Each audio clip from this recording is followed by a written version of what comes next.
This will be obvious later, but my mom never told me any of these stories. Edie would have, but Mom didn't like bringing up the past. Though, when we adopted a stray kitten, she was the one who named it Molly.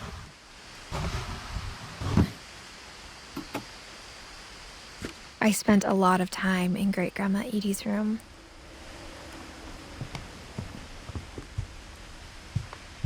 When Edie told people Sven was killed by a dragon, she could also have said he was building a dragon-shaped slide that collapsed.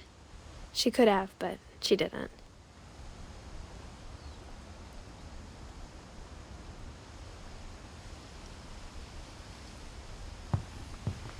One summer, they evacuated the island, but Edie refused to go. For a few weeks, she was a celebrity.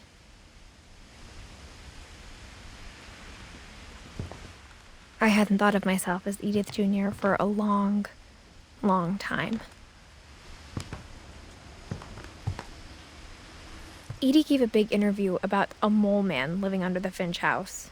My mom was furious.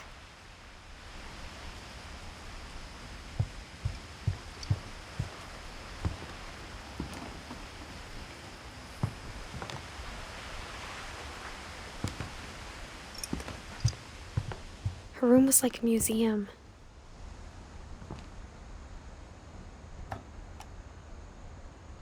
For 500 years, the Finches have been famous throughout Norway for their fortune and misfortune.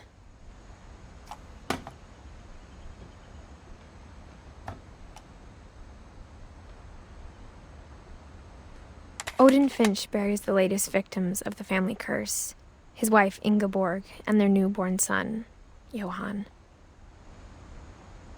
On January 7th, 1937, he set sail with his family and his house, hoping to leave the curse behind.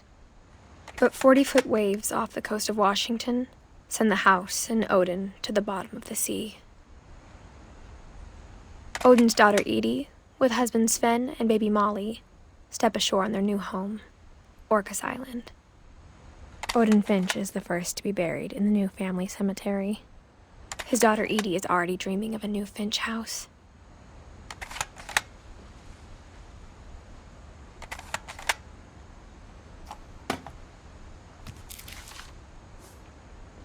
Whatever's wrong with this family, it goes back a long ways.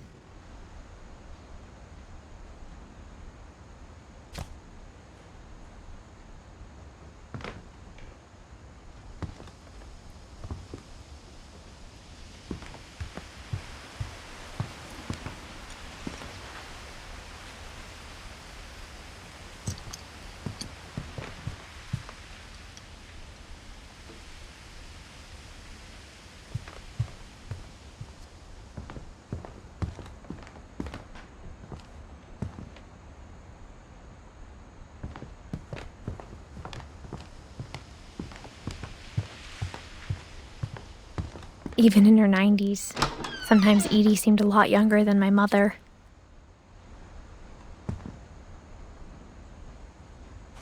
The only trace Grandpa Sam's first wife, Kay, left on the house was the pink bathroom.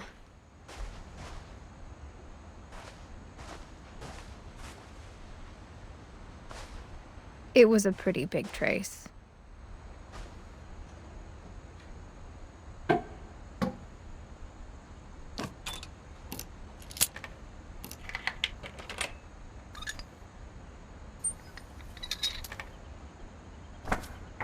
There's a secret in this bathroom.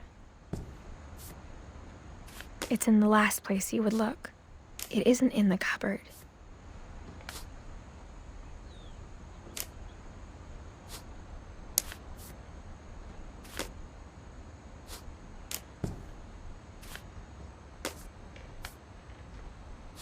It's hidden in this book.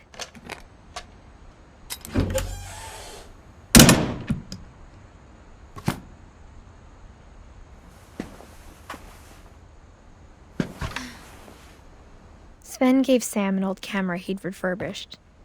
He never put it down.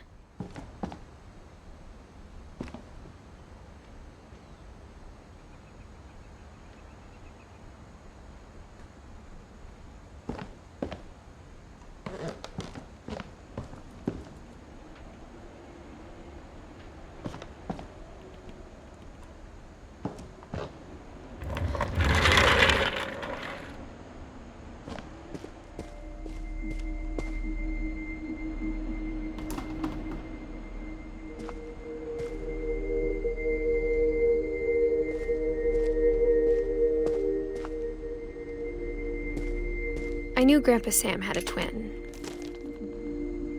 and that he never talked about him.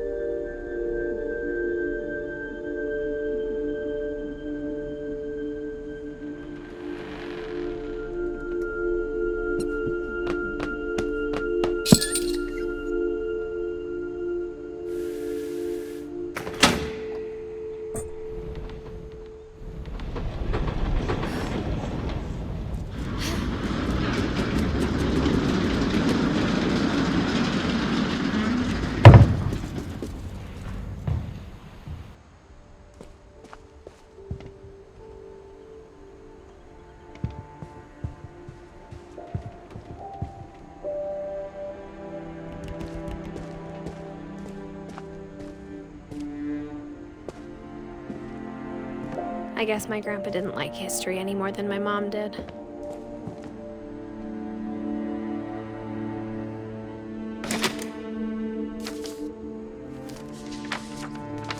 How I Want to Remember My Brother by Sam Finch. The thing I remember is that when he made up his mind, that was it.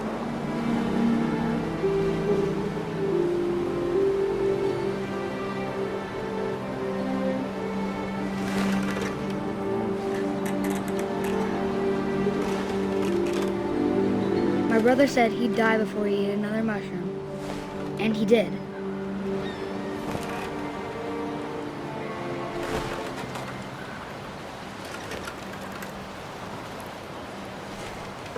At Barbara's funeral, we swore we'd never be afraid again, and he wasn't.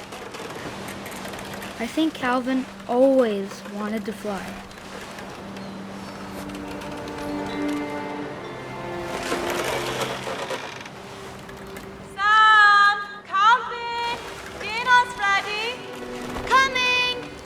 But that day, he finally made up his mind to do it. I told him going around was impossible. Maybe if I hadn't said that. Alvin, I'm not gonna tell you again. Maybe if the wind hadn't picked up. Then maybe he'd still be here. But I doubt it.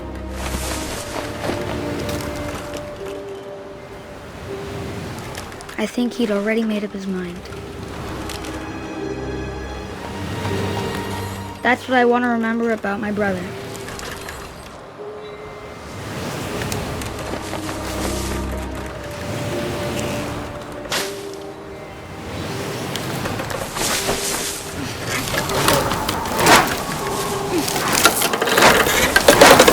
The day he made up his mind to fly. And he did.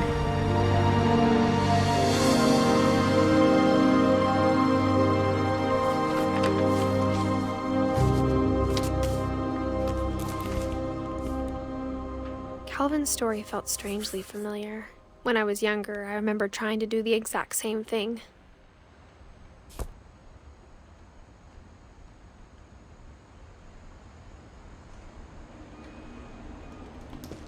After the funeral, Edie roped off Calvin's half of the room.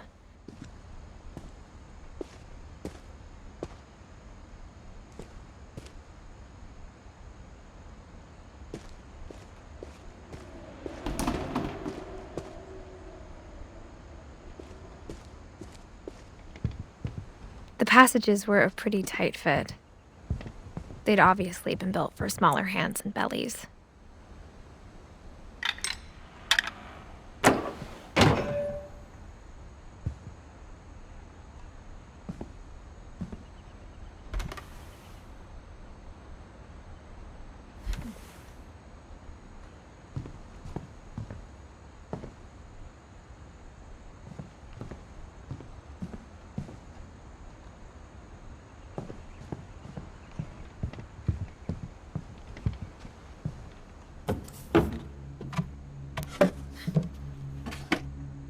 Growing up, I always thought of Barbara as a child star.